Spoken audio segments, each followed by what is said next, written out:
नमस्कार दोस्तों, मैं आचार्य वसुधा हार्दिक अभिनंदन करती हूं आप सभी का आपके अपने YouTube चैनल पर। दोस्तों, आज के वीडियो में मैं आपसे बात करने वाली हूं कैसा रहेगा मिथुन राशि वाले जातकों के लिए फरवरी 2022 का ये टाइम। आइए जानते हैं सबसे पहले ग्रह गोचर की स्थिति, कौन कौन से ग्रह इस समय गोचर कर रहे हैं और कहां कहां आपकी कुंडली में। सबसे पहले अगर मैं मिथुन राशि वाले जातकों की बात करूं तो आपके छठे भाव में केतु का गोचर है, सप्तम भाव में मंगल और शुक्र की युति, अष्टम भाव में शनि, चंद्रमा, सूर्य और बुध, और नवम भाव में गुरु और 12वें भाव में राहु विराजमान है। ये रहेगी फरवरी के शुरुआत में आपकी ग्रह गोचर की स्थिति। अब जान लेते हैं कि इस फरवरी माह में कौन कौन से बड़े परिवर्तन होने वाले हैं और क्या क्या ये आपको फल देंगे। सबसे पहले शुरुआत हम करेंगे सूर्य देव से। तो अभी अगर हम बात करें तो आपकी कुंडली में सूर्य अष्टम भाव में गोचर कर रहे हैं, जो यहाँ से थोड़ा सा आपके, अगर हम कहें बल पराक्रम के स्वामी अष्टम भाव के अंदर गोचर कर रहे हैं तो कहाँ दिक्कत देंगे, आपके हिम्मत में आपको भाइयों से सहयोग इतना नहीं मिल पाएगा। साथ ही साथ यदि अगर हम बात करें तो तीसरे घर से कहीं ना कहीं हम छोटी मोटी यात्राएं भी देखते हैं, तो उसके भी इस समय में चांसेस नहीं बनेंगे। लेकिन जैसे ही 13 फरवरी 2022 को सूर्य देव यहां से निकलकर कुंभ राशि में जाएंगे, दोपहर को 3:27 पर आपके भाग्य भाव में जाएंगे। तीसरे का स्वामी आपके भाग्य भाव में जाते ही करिश्मा दिखाएगा, भाइयों का सहयोग मिलेगा, पिता का सहयोग मिलेगा, क्योंकि सूर्य पिता का कारक होता है।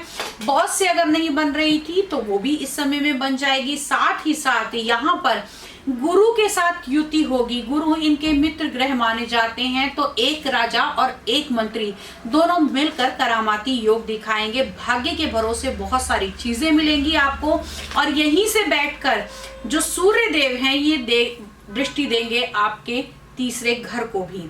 तो दोस्तों, ये जो सूर्य का गोचर रहेगा ये ओवरऑल आपके लिए बहुत अच्छा होगा।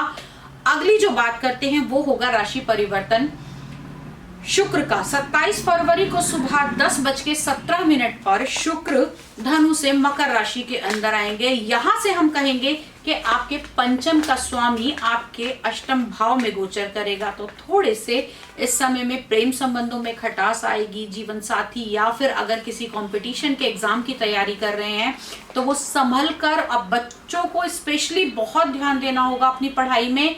कोई भी आपकी छोटी सी भी लापरवाही आपको बहुत नुकसान दे सकती है, क्योंकि शिक्षा का भाव भी हम पंचम हाउस से देखते हैं। और साथ ही साथ यदि अगर आपने किसी कंपटीशन एग्जाम के लिए एग्जाम पे तैयारी करी है तो उसको भी आपको मन लगाकर करना होगा। प्रेम संबंधों के लिए भी थोड़ा सा जो टाइम है वो थोड़ा सा टाइट जाएगा। अगर संतान के लिए सोच रहे हैं तो आप 27 तारीख के बाद का टाइम देखिएगा।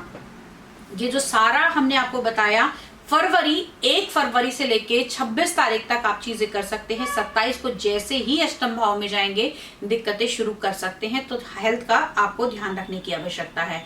अब बात कर लेते हैं कि अगले ग्रह यानी कि मंगल ग्रह गोचर करेंगे। अभी चल रहे हैं आपके 7वें घर के अंदर, यानी कि मांगलिक योग तो बनाया ही बनाया है। साथ ही साथ अगर आपका जीवन साथी थोड़ा सा भी अग्रेसिव चल रहा है या फिर आपके पार्टनरशिप को लेकर कोई झगड़ा चल रहा था तो वो भी सॉर्ट आउट हो जाएगा।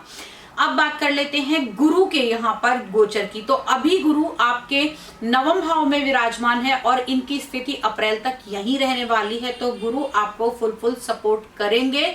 लेकिन आपकी कुंडली में अकारक हैं, तो अगर आप गुरु के मंत्रों का जाप करते हैं तो आपका भाग्य उदय भी होगा। आपको जो अनएक्सपेक्टेड लॉस हो रहे हैं वो नहीं होंगे।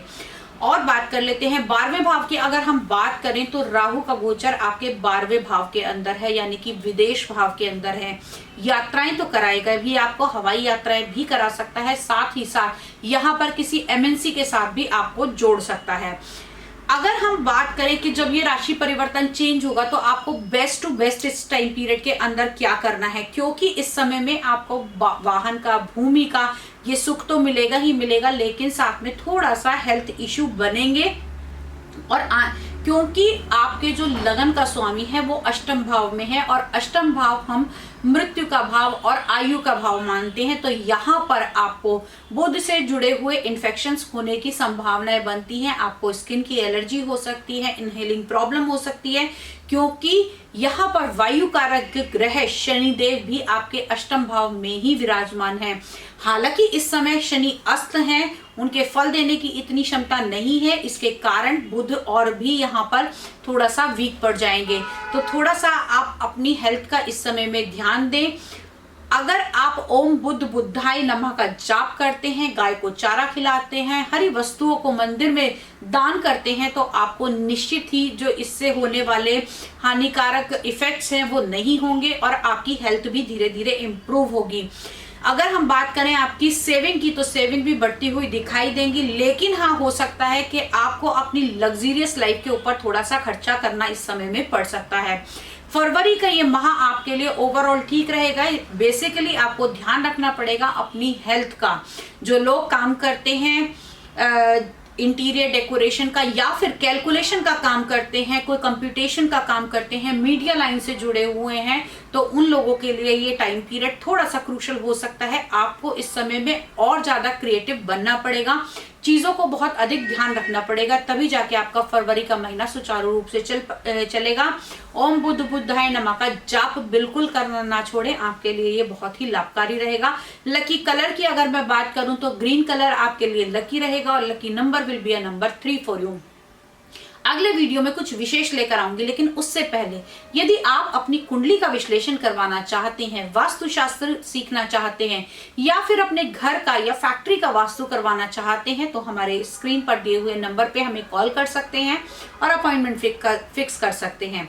अगले वीडियो में फिर मिलती हूँ, तब तक के लिए जय मां भगवती।